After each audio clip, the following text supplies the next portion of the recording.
waktu itu jatuh sakit dengan mengalami gejala seperti mual, muntah, dan pingsan.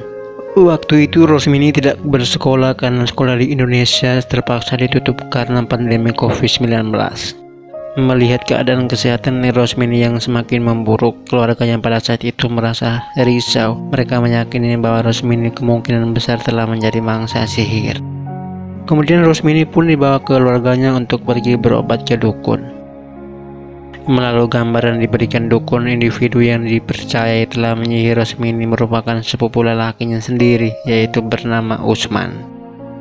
Keluarga Rosmini memang sudah mencurigai Usman pelaku penyihirnya. Hal ini karena mereka sudah lama mendengar desak-desu tentang Usman yang sudah berusia 45 tahun itu menyimpan perasaan terhadap Rosmini.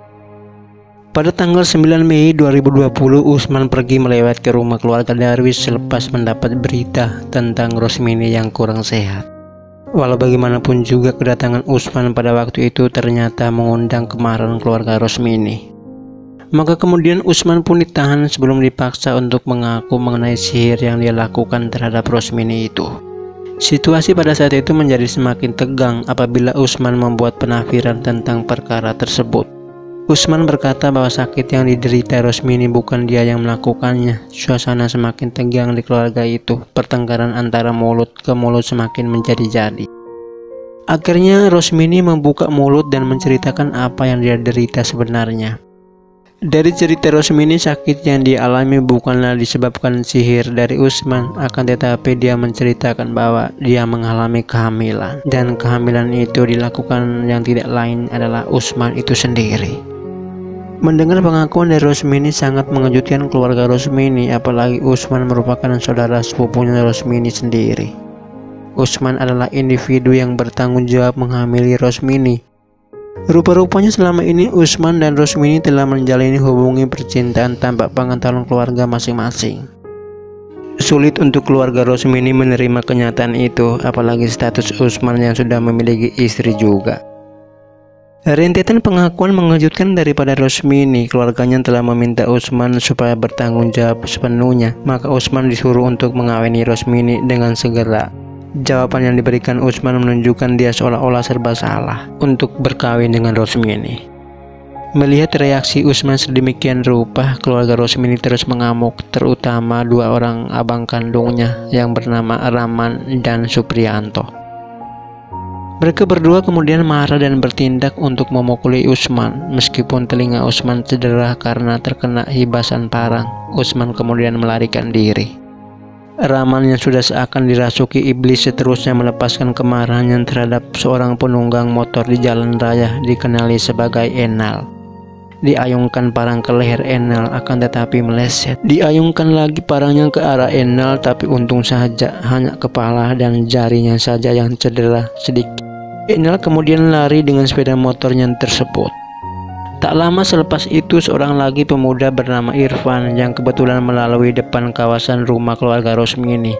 Dia kemudian ditahan oleh Rahman dan Supriyanto, lalu dibawa masuk ke dalam rumah untuk dipaksa berkawin dengan Rosmini. Siapa saja yang kebetulan lewat di dekat rumah, mereka dipaksa kawin dengan Rosmini. Siapa yang mau berkawin secara paksa? Begitu juga dengan Irfan yang enggan untuk berkawin Rosmini tanpa kerelaan hati. Keluarga Rosmini benar-benar kecewa dengan Rosmini. Nama baik dan martabat keluarga mereka telah tercemar.